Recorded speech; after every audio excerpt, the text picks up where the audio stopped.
Bonjour et bienvenue, aujourd'hui on va parler calibre et plus précisément du très récent 8.5-55 Blaser. Ce calibre a été lancé en 2019 par Blaser dans le but d'avoir une arme de battue efficace avec un canon court. Oui, parce que tirer avec une 300 dans un canon de 51 cm, ça n'a pas vraiment de sens. Alors la bonne question c'est pourquoi vouloir un canon court? D'abord parce que c'est plus maniable et à ça vient s'ajouter la nouvelle tendance des modérateurs de son qui régulièrement gênent au niveau de la visée dans la lunette.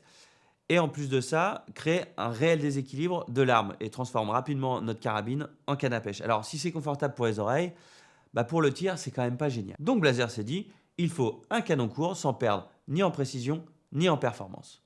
On a un étui qui ressemble fortement à du WSM et une ogive de 8.5, donc assez proche du 8.60 des 338 Winchester Magnum. Niveau munitions, on trouve des cartouches qui vont de 9 grammes à 14 grammes 9. Attention toutefois, j'ai essayé ces deux munitions. Alors la Blaser équipée d'une balle TTS6 en 10 grammes 4 et la Norma Oryx équipée d'une balle de 14 grammes 9. Et pour les deux, même constat. La table balistique me donne une chute de projectile entre 140 mm et 97 mm à 200 mètres. Et dans un canon de 56, donc celle avec lesquelles j'ai essayé ces munitions, la balle à 200 mètres monte encore. Donc il y a un énorme écart entre ce qui est annoncé sur la boîte et la réalité.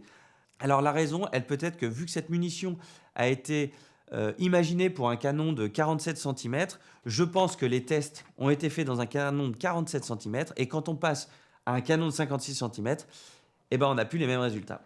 Donc morale de l'histoire, vaut mieux aller tester les choses par soi-même. Voilà, alors avec l'arrivée de l'utilisation des balles sans plomb, il y a fort à parier que les gros calibres vont devenir très rapidement incontournables pour des tirs efficaces en battue.